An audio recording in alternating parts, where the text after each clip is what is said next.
यह कहानी उस समय की है जब राजा विक्रमादित्य अपने न्यायप्रिय और प्रजावत्सल स्वभाव के कारण पूरे राज्य में विख्यात थे। उनका दरबार दूर दूर के विद्वानों, मंत्रियों और कलाकारों से भरा रहता था। लेकिन इतनी प्रसिद्धि और लोकप्रियता के बीच कई मंत्री ऐसे भी थे जो राजा से जलते थे। वे राजा के प्रति ईर्ष्या और धोखे का भाव रखते थे और किसी भी तरह से उनके सिंहासन को हड़पना चाहते थे।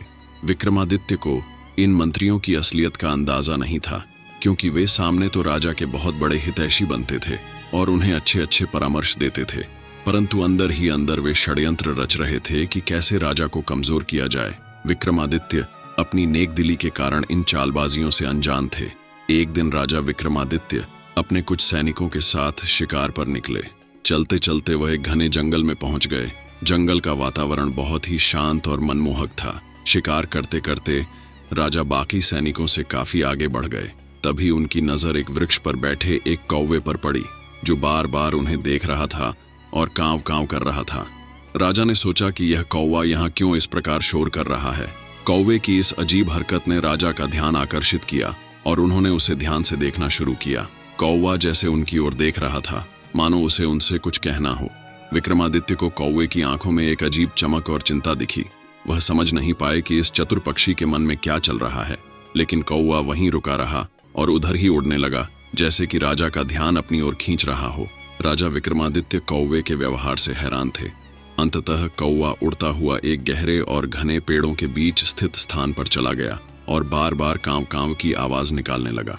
विक्रमादित्य को ऐसा लगा जैसे वह उन्हें उस ओर बुला रहा है। राजा ने कौवे का पीछा करने का निश्चय किया और अकेले ही उस ओर बढ़ गए। कौवा राजा को एक पेड़ के पास ले गया और एक पेड़ की शाखा पर बैठकर कर्कश आवाज में बोला, हे राजा, मैं तुम्हारा मित्र बनकर यहाँ आया हूँ। मुझे पता है कि तुम न्यायप्रिय और प्रजावत्सल हो, लेकिन तुम्हारे दरबार में कुछ लोग हैं जो तुम्हें धोखा देने की साजिश कर रहे हैं। वे तुम्हारे राज्य को तुम्हारे हाथ से छीनना चाहते हैं। राजा विक्रमादित्य यह सुनकर चौंक गए। उन्होंने पूछा, हे कौवे, तुम कौन हो और यह सब कैसे जानते हो? क्या तुम्हारे पास इसका कोई प्रमाण है? कौवे ने जवाब दिया, मुझे जंगल की शक्तियां दी गई हैं। मैं देख सकता हूं कि कौन सच्चा है और कौन धोखेबाज। मैं कई बार तुम्हारे दरबार के बाहर से उन मंत्रियों की बातें सुनता हूं। वे तुम्हारे प्रति वफादार नहीं हैं। वे तुम्हारी पीठ पीछे तुम्हें नीचा दिखाने और तुम्हें कमजोर करने की योजना बना रहे हैं। राजा विक्रमादित्य को कौवे की बातों पर कुछ संदेह हुआ। उन्होंने सोचा कि यह कैसे हो सकता है कि एक पक्षी उन्हें इस प्रकार की बातें बता रहा है, परंतु कौवे की बातों में सच्चाई का भाव था। राजा ने कौवे से कहा, मैं तुम्हारी बातों पर विश्वास करना चाहता हूँ, लेकिन मुझे कुछ समय चाहिए। अगर यह सच है तो मैं तुम्हारी सच्ची मित्रता को हमेशा के लिए मान दूंगा। कौवे ने समझ लिया कि राजा को विश्वास करने के लिए समय चाहिए। उसने राजा से कहा, हे राजन, तुम्हारे दरबार में आगामी पूर्णिमा के दिन एक विशेष योजना बनाई गई है। यदि तुम उस रात छिपकर देखोगे तो तुम्हें सब कुछ समझ में आ जाएगा। विक्रमादित्य कौवे की बातों पर गंभीरता से विचार कर रहे थे। वह जंगल से लौट आए, परंतु उनके मन में कौवे की बातें गूंजती रहीं। उन्होंने किसी से इस बात का जिक्र नहीं किया, परंतु वह काफी चिंतित हो गए थे। उन्होंने सोचा कि यदि कौवे की बातें सच निकलीं तो वह उन मंत्रियों का सामना कैसे करेंगे और क्या यह उनके राज्य के भविष्य के लिए खतरनाक साबित हो सकता है। इस प्रकार की चिंता के बीच राजा ने इंतजार करने का निश्चय किया और कौवे की चेतावनी को परखने का मन बना लिया। क्या विक्रमादित्य का कौवे पर विश्वास करना सही सिद्ध होगा? क्या वह धोखेबाज मंत्रियों का पर्दाफाश कर पाएंगे? कहानी का अगला भाग और सस्पेंस तब खुलता है जब राजा छिपकर दरबार की सच्चाई जानने की कोशिश करता है। कौवे की चेतावनी से राजा विक्रमादित्य के मन में हलचल मच गई थी। भले ही उन्होंने कौवे की बातों को सीधा स्वीकार नहीं किया, लेकिन उनके मन में कौवे की बातें गूंज रही थीं। राजा ने स्वयं को संयमित करते हुए एक योजना बनाई। वह कौवे की बात की सत्यता की जांच अवश्य करेंगे, लेकिन बिना किसी को इसकी भनक लगे। दिन बीतते गए और धीरे धीरे पूर्णिमा की रात आ गई। उस रात राजा ने सभी दरबारियों को यह कहकर विदा कर दिया कि वह एकांत में ध्यान लगाना चाहते हैं। विक्रमादित्य ने अपने विश्वास पात्र सैनिकों को भी दरबार से दूर भेज दिया, ताकि कोई भी उनकी योजना में विघ्न न डाल सके। विक्रमादित्य ने दरबार के पीछे एक गुप्त स्थान खोजा, जहां से वह सब कुछ देख सकते थे और सुन सकते थे। उन्होंने वहां छिपकर इंतजार करना शुरू कर दिया। रात गहरी हो चुकी थी और दरबार में सन्नाटा छा गया था। अचानक धीरे धीरे कुछ मंत्रियों की आहट सुनाई दी। राजा ने देखा कि उनके कुछ खास और वरिष्ठ मंत्री धीरे धीरे दरबार में प्रवेश कर रहे थे। उनकी चाल में एक अजीब सी सावधानी थी। और उन्होंने बार बार इधर उधर देखा कि कोई उन्हें देख ना रहा हो। विक्रमादित्य ने ध्यान से देखा कि वे मंत्री इकट्ठे होकर एक गुप्त मंत्रणा करने लगे। उनमें से एक मंत्री ने धीरे से कहा, अब समय आ गया है कि हम राजा विक्रमादित्य के राज्य को अपने अधिकार में लें। उनकी लोकप्रियता अब हमारे लिए एक खतरा बन गई है। जब तक वह सिंहासन पर हैं, तब तक हमारी महत्वाकांक्षाएं अधूरी ही रहेंगी।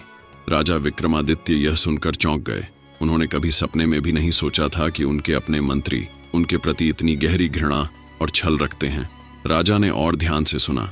मंत्री अपनी योजनाओं का खुलासा कर रहे थे। उनमें से एक बोला, हमें राजा को कमजोर करना होगा। हम उन्हें उनके सच्चे मित्रों और सहायताकारों से दूर कर देंगे, उनके खिलाफ षड्यंत्र रचेंगे और फिर उन्हें एक बड़ी साजिश में फंसाकर सत्ता पर कब्जा करेंगे। दूसरा मंत्री बोला, हम विक्रमादित्य को एक झूठे अपराध में फंसा सकते हैं। जब राजा के ऊपर संदेह होगा तो प्रजा भी उनके खिलाफ हो जाएगी। इसके बाद हमें उन्हें सत्ता से हटाने में देर नहीं लगेगी। राजा यह सब सुनकर स्तब्ध रह गए। उनके हृदय में गहरा क्रोध उत्पन्न हुआ, लेकिन उसी क्षण उन्हें कौवे की बात याद आ गई। उन्होंने समझा कि यह वही मंत्री हैं जिनकी सच्चाई जानने के लिए कौवे ने उन्हें चेतावनी दी थी। राजा का दिल टूट गया कि उनके अपने मंत्री, जिन पर उन्होंने वर्षों तक विश्वास किया था, उनके विरुद्ध इस प्रकार का षड्यंत्र रच रहे हैं। विक्रमादित्य ने मन ही मन कौवे को धन्यवाद दिया और सोचा कि यदि कौवा उन्हें चेतावनी नहीं देता तो शायद वे कभी इस धोखे का पता नहीं लगा पाते। राजा ने उसी समय निश्चय किया कि वह कौवे की सच्ची मित्रता का सम्मान करेंगे और उसका आभार व्यक्त करेंगे, लेकिन इससे पहले उन्हें उन मंत्रियों को उचित दंड देना था जिन्होंने उनकी पीठ पीछे षड्यंत्र रचा था। विक्रमादित्य ने उन मंत्रियों का सामना करने के लिए एक योजना बनाई। उन्होंने अपने विश्वास पात्र सैनिकों और राजदूतों को बुलाकर गुप्त रूप से निर्देश दिया कि अगले दिन एक विशेष सभा का आयोजन किया जाए। उन्होंने सभी मंत्रियों को सभा में उपस्थित होने का आदेश दिया। अगले दिन राजा ने अपने सिंहासन पर बैठकर सभा का आयोजन किया। उन्होंने उस सभा में कौवे का भी ध्यानपूर्वक स्वागत किया, जो वहां छिपकर बैठा था। विक्रमादित्य ने सब मंत्रियों को बुलाकर कहा, आज मैं यह सभा इसलिए बुला रहा हूं ताकि मैं अपने राज्य की सुरक्षा और जनता की भलाई के लिए कुछ महत्वपूर्ण निर्णय ले सकूं। लेकिन मुझे यह भी ज्ञात हुआ है कि कुछ लोग मेरे विरुद्ध षड्यंत्र रच रहे हैं। राजा की बात सुनकर मंत्री घबरा गए। उनके चेहरे का रंग उड़ गया। एक मंत्री ने डरते हुए कहा, राजन, हम सभी आपके प्रति वफादार हैं। हम आपके विरुद्ध षड्यंत्र क्यों रचेंगे? राजा ने कठोर स्वर में कहा, वफादारी की कसमें खाने वाले ही असल में मेरे दुश्मन हैं। मैं तुम्हारी सच्चाई जान चुका हूँ। इस सभा में सबके सामने तुम्हारा असली चेहरा उजागर करूंगा। इसके बाद राजा ने उन मंत्रियों की सारी साजिशों को सबके सामने उजागर कर दिया और उन्होंने उसी कौवे को सभा में बुलाया जिसने उन्हें सचेत किया था। राजा ने कहा, यह मेरा मित्र है जिसने मेरे प्रति सच्ची मित्रता निभाई और मुझे चेतावनी दी। इसे तुम लोग बस एक साधारण पक्षी मानते हो, परंतु इसने तुम सबकी सच्चाई मुझ तक पहुंचाई है। सभा में उपस्थित सभी दरबारी हैरान थे। विक्रमादित्य ने तुरंत ही आदेश दिया कि उन धोखेबाज मंत्रियों को राज्य से निर्वासित किया जाए और उनके सभी पदों और अधिकारों को छीन लिया जाए। राजा ने उन विश्वास पात्र लोगों को पुरस्कृत किया जो उनके प्रति निष्ठावान थे और साथ ही कौवे की मित्रता के प्रति अपनी कृतज्ञता भी प्रकट की। सभा समाप्त होने के बाद राजा विक्रमादित्य ने कौवे को अपने पास बुलाया और स्नेहपूर्वक कहा, हे मित्र, तुमने मेरी आंखें खोल दी और मुझे सच्चाई से अवगत कराया। तुम्हारी इस मित्रता और सच्चाई का मैं सदैव आभारी रहूंगा। कौवे ने नम्रता से सिर झुकाते हुए कहा, राजन, मित्रता का धर्म यही है कि हम एक दूसरे की रक्षा करें। मुझे प्रसन्नता है कि मैं आपके काम आ सका। इस घटना के बाद विक्रमादित्य ने यह समझ लिया कि सच्ची मित्रता केवल इंसानों के साथ ही नहीं बल्कि किसी भी जीव के साथ हो सकती है। उन्होंने कौवे को सच्चा मित्र मानकर उसके साथ हमेशा मित्रता निभाने का वचन दिया। इस कहानी से हमें यह सीखने को मिलता है कि सच्चा मित्र वही है जो कठिन समय में भी आपका साथ दे और सच्चाई का मार्ग दिखाए, चाहे वह किसी भी रूप में क्यों ना हो। धन्यवाद।